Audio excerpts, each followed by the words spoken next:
Hello everyone. तो JEE Main session 1 examination concluded होने के बाद अब बारी है सेशन 2 की। जितने बच्चे इस बार जेई मेन सेशन 2 के एग्जाम में अपीयर होने वाले हैं, सभी बच्चों का एप्लीकेशन फॉर्म आज से स्टार्ट हो रहा है। लेकिन एप्लीकेशन फॉर्म स्टार्ट होने से पहले यह वीडियो पूरी ध्यान से शुरू से लेकर के अंत तक देखिएगा, क्योंकि यह वीडियो आप सभी बच्चों के लिए बहुत इंपॉर्टेंट होने वाला है। ज्यादातर बच्चे सेशन 2 के एप्लीकेशन फॉर्म में गलती करते हैं और यह गलती इतनी बड़ी है कि आपके सेशन 2 का मार्क्स ही काउंट नहीं होता और जब आपका फाइनल रिजल्ट आता है तो सेशन 1 के बेस पे आपको रैंक मिल जाता है। पिछले साल हमारे काउंसलिंग सपोर्ट में एक स्टूडेंट जुड़ी हुई थी, ठीक है। उसके साथ गलती क्या हुआ थोड़ा सा आप समझिएगा। उन्होंने दोनों अटेम्प्ट का एग्जामिनेशन दिया, लेकिन जब उनका फाइनल रिजल्ट आया तो उसमें सेशन 2 का कहीं जिक्र ही नहीं था, सेशन 2 का परसेंटाइल मेंशन ही नहीं था। सेशन 1 के बेस पे ही उनको रैंक मिला था और सेशन 1 में उसके 86 परसेंटाइल के आसपास बना था, जबकि सेशन 2 में उनका कहना था कि मेरे अच्छे परसेंटाइल 94-95 परसेंटाइल तक भी जा सकता है। लेकिन उनका सेशन 2 का मार्क्स कंसीडर ही नहीं हुआ और इसके पीछे एक बड़ा रीजन है। और ये गलती जो है, जहां पे आप एप्लीकेशन फॉर्म को फिल करने जाते हैं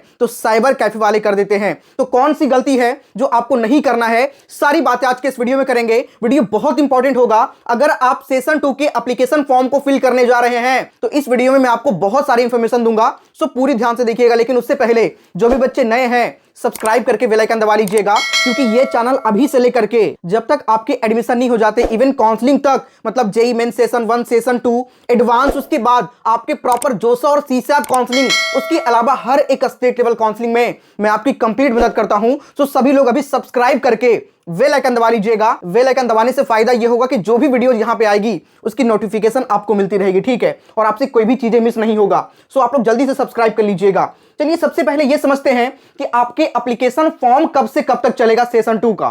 तो देखो, एनटीए ने जब पहले इंफॉर्मेशन ब्रोशर रिलीज किया उसमें सेशन 2 के एप्लीकेशन फॉर्म के बारे में बताया था कि ऑनलाइन सबमिशन जो होगा वो लास्ट वीक ऑफ जनवरी 2026 में हम स्टार्ट कर देंगे। लेकिन अभी तक आप सभी के सेशन 2 का एप्लीकेशन फॉर्म स्टार्ट नहीं हुआ है। लेकिन अभी यानी कि कल की डेट में एनटीए ने यह क्लियर कर दिया कि आप सभी के जो सेशन 2 के एप्लीकेशन फॉर्म हैं, ये देख सकते हैं जेई मेन 2026 सेशन 2 का जो एप्लीकेशन फॉर्म है, ऑनलाइन एप्लीकेशन फॉर्म, वो 1 तारीख से लेकर के 25 तारीख तक चलेगा। मतलब 1 से 25 फरवरी के बीच में आपके सेशन 2 के एप्लीकेशन फॉर्म फिल किया जाएगा। तो डेट तो आपने समझ लिया, लेकिन एप्लीकेशन फॉर्म के फी के बारे में बात करें तो फी वही लगने वाला है जो आपके सेशन 1 में लगा था। लेकिन यहां पे बच्चे जो सेशन 2 के एप्लीकेशन फॉर्म में सबसे बड़ा गलती बच्चा करता है, और यह गलती उन बच्चों का होता है जिन्होंने सेशन 1 का एग्जामिनेशन दिया है, ठीक है। सेशन 1 के जब आप एग्जामिनेशन के लिए एप्लीकेशन फॉर्म को फिल किए तो उस समय आपने रजिस्ट्रेशन किया, एप्लीकेशन फॉर्म को फिल किया, तो आपका एक यूनिक रजिस्ट्रेशन नंबर ऑलरेडी होगा। तो यहां पे ध्यान से समझना, वैसे बच्चे जिन्होंने ऑलरेडी सेशन 1 के लिए अप्लाई किया है उनको दोबारा सेशन 2 के लिए रजिस्ट्रेशन नहीं करना है। सिर्फ उनको लॉगिन करना है और लॉगिन करने के बाद वहीं पे आपको सेशन 2 का ऑप्शन दिख जाएगा और आपको पूरा प्रोसीजर नहीं करना। मेरा कहने का मतलब यह है कि आपको दोबारा रजिस्ट्रेशन नहीं करना है, आपको सिर्फ उस एप्लीकेशन फॉर्म का फी पे कर देना है। बाकी सारा चीज आपका ऑलरेडी सेशन 1 के जब एप्लीकेशन फॉर्म को फिल किए थे तो एनटी के साइट पे ऑलरेडी अपलोडेड है।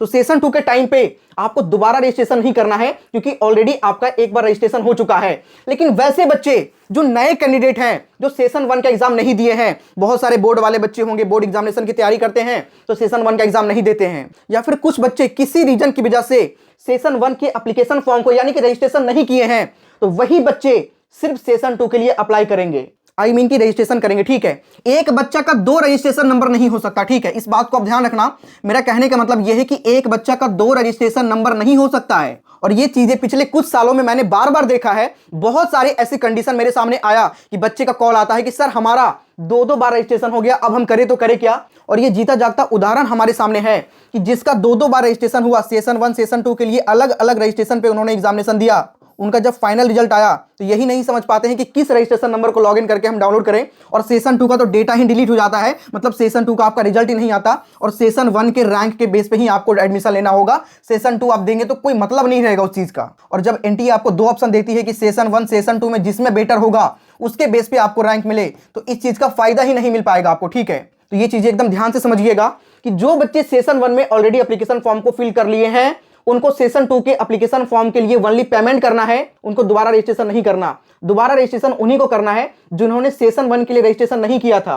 तो वैसे बच्चे सेशन 1 में रजिस्ट्रेशन भी करेंगे, एप्लीकेशन फॉर्म को भी फिल करेंगे और पेमेंट भी करेंगे। लेकिन यहां पे एक चीज कॉमन है, पेमेंट सभी को करना है, ठीक है। तो पेमेंट कितना लगेगा? पेपर 1 जिनका बीई बीटेक है उनके लिए मेल कैंडिडेट के लिए 1000 रुपया और फीमेल के लिए 800 रुपया। ये पेमेंट जिनका सेंटर इंडिया के अंदर है, ठीक है। लेकिन जो आउटसाइड इंडिया से हैं उनके लिए ये वाला फी स्ट्रक्चर रहने वाला है। तो आप वीडियो रोक करके ये वाला देख लीजिएगा आप लोग, ठीक है। ईडब्ल्यूएस के मेल कैंडिडेट का 900 रुपया और फीमेल का 800 रुपया। एससी एसटी का 500 दोनों का लगेगा। बाकी जो थर्ड जेंडर कैंडिडेट है उनको 500 लगेगा। उसी तरीके से यहाँ पे भी आप लोग देख सकते हैं, ठीक है। अगली बात यह है कि आपके जो एप्लीकेशन फॉर्म है वो कब तक स्टार्ट हो जाएगा? आज से स्टार्ट होने वाला है, एनटीए ने ये कह दिया है। तो इवनिंग तक पूरी पॉसिबिलिटी है कि आप सभी का एप्लीकेशन फॉर्म स्टार्ट हो जाए, और जैसे ही स्टार्ट होगा मैं आपको अपडेट कर दूंगा, लिंक भी प्रोवाइड कर दूंगा, और साथ ही एप्लीकेशन फॉर्म फिलिंग प्रोसीजर को लेकर भी हम एक वीडियो लेकर के आ जाएंगे। तो सभी बच्चे भी सब्सक्राइब करके बेल आइकन दबा लीजिएगा, क्योंकि अगला वीडियो आपके लिए बहुत ज्यादा इंपॉर्टेंट रहेगा। इसके साथ ही जेईई मेन सेशन 2 का एग्जाम तो आप दे ही रहे हैं, लेकिन उसके साथ में एक और बहुत इंपॉर्टेंट एग्जाम मैं आपको बता दूं, जिसमें हर साल 2.5 से 3 लाख बच्चे अपीयर होते हैं, और ये भी एक बहुत ही बड़ा एंट्रेंस और स्कॉलरशिप का एग्जाम है जिसका नाम है एलपीयू नेस्ट, और आपको इस एग्जाम को जरूर देना चाहिए। इस एलपीयू नेस्ट एग्जाम देने के बहुत सारे फायदे हैं। सबसे पहला फायदा तो यही है कि जेईई मेन के थ्रू अगर आपका एडमिशन आईआईटी या फिर एनआईटी के अंदर होता है तो वहां पे पढ़ने के लिए आपको 1 लाख रुपए का स्टडी ग्रांट मिलता है। आपको करना कुछ नहीं होता है, आप जेईई मेन के एग्जाम तो दे ही रहे हैं, और आपको पता है कि जेईई मेन के बेस पे एनआईटी मिलता है, और आप उसके बाद हो सकता है कई सारे बच्चे एडवांस भी देंगे, तो एडवांस के बेस पे आईआईटी मिलता है, ठीक है। तो अगर आपका एडमिशन एनआईटी में हो जाए या फिर आईआईटी में हो जाए, और साथ ही आप एलपीयू नेस्ट के एग्जाम को भी दिए हुए हैं, तो उस कंडीशन में आपको 1 लाख रुपए का चेक एनआईटी या फिर आईआईटी में पढ़ने के लिए मिलेगा। हर साल काउंसलिंग के बाद एक प्रॉपर रिजल्ट आता है, उसमें आपका नाम होता है, तो 1 लाख रुपए का चेक मिलेगा, और इसका यूज आपने आईआईटी एनआईटी में पढ़ने के फीस में या फिर आप लैपटॉप वगैरह लेने में किसी भी चीज में कर सकते हैं। आपको 1 लाख का चेक यूनिवर्सिटी बुला करके आपको हाथ में दिया जाएगा, और वो भी एक बहुत बड़ा इवेंट होता है। आपको काफी सम्मान के साथ में 1 लाख रुपए का चेक मिलता है, डिस्प्ले पर आप देख भी सकते हैं। साथ ही दूसरा ये चीज भी होता है कि देखो आईआईटी एनआईटी में सिलेक्शन थोड़ा सा टफ होता है, हर बच्चे का सिलेक्शन हो नहीं पाता है, तब भी आपके पास एक ऑप्शन रहेगा, एक बेहतरीन यूनिवर्सिटी का ऑप्शन होगा। मान के चले आपका एडमिशन आईआईटी एनआईटी के अंदर नहीं हो पाता है, फिर भी आपके पास लवली प्रोफेशनल यूनिवर्सिटी जो कि इंडिया के टॉप यूनिवर्सिटी में से एक है, कैंपस कितना बेहतरीन है आप देख सकते हैं। और सिर्फ यहाँ का इंफ्रास्ट्रक्चर ही नहीं बल्कि यहाँ का प्लेसमेंट रिकॉर्ड भी काफी बेहतरीन है। हर साल हजारों बच्चों का प्लेसमेंट यहाँ से होता है। और बीटेक की बात करें तो बीटेक के हर एक ब्रांचेज यहाँ पे आपको मिल जाएगा, तो ये भी ऑप्शन आपके सामने खुल जाता है। तो सिर्फ एक एग्जाम देने के कई सारे फायदे हैं। आपका एनआईटी आईआईटी हो गया तब भी अच्छी बात है, और नहीं भी हो पाता है तब भी आपका माइंड बहुत ज्यादा डिस्ट्रैक्ट नहीं होगा, और आप अच्छे तरीके से अपने एग्जाम पे फोकस कर पाएंगे। तो इस एप्लीकेशन फॉर्म का लिंक डिस्क्रिप्शन कमेंट के सबसे टॉप पे होगा, सभी लोग जाकर के जल्दी से अप्लाई कर लीजिए। ये एप्लीकेशन फॉर्म जल्द ही क्लोज होने वाला है, इसीलिए अब बिल्कुल भी लेट मत करिए, ठीक है। साथ ही मैं आपको एक कूपन कोड भी दे रहा हूं LPULEI 925, इसको कहीं पे नोट कर लीजिए। अगर आप इस कूपन कोड का यूज फॉर्म को फिल करते टाइम करेंगे तो फॉर्म के फी पर भी आपको मैक्सिमम लेवल का डिस्काउंट मिल जाएगा। और ये एक स्कॉलरशिप के लिए भी एग्जाम है। इस एग्जाम के बेस पे आपको 100% तक का स्कॉलरशिप मिल रहा है, और मेरे ही कई सारे स्टूडेंट हैं जिनको 60 से 70% तक का स्कॉलरशिप मिल चुका है। तो इस एग्जाम को देना बिल्कुल भी मिस मत करिए। हर साल 2.5 से 3 लाख बच्चे अपीयर होते हैं। अप्लाई करने का लिंक डिस्क्रिप्शन कमेंट के सबसे टॉप पे है, वहां से अप्लाई करेंगे तो वो ऑफिशियल डिस्काउंटेड लिंक है, वहां से ऑलरेडी आपके फॉर्म पर डिस्काउंट किया हुआ रहेगा। साथ ही कोड तो मैंने आपको दे ही दिया, LPULEI 925, जैसे ही यूज करेंगे फॉर्म पर आपको मैक्सिमम लेवल का डिस्काउंट हो जाएगा। और सबसे इंपॉर्टेंट बात, कैसे इस एप्लीकेशन फॉर्म के लिए अप्लाई करना है ये भी मैंने डिटेल वीडियो बना दिया है, कैसे अप्लाई करना है उसके अलावा हर एक चीज स्टेप बाय स्टेप मैंने बताया है। आप इस वीडियो को क्लिक करके भी देख सकते हैं, और इसका लिंक हम डिस्क्रिप्शन कमेंट के सबसे टॉप पे भी डाल देंगे। जा करके अभी देखिए और अभी जाकर के एप्लीकेशन फॉर्म को फिल करिए, क्योंकि जल्द ही एप्लीकेशन फॉर्म जो एलपीयू नेस्ट का है ये क्लोज होने वाला है।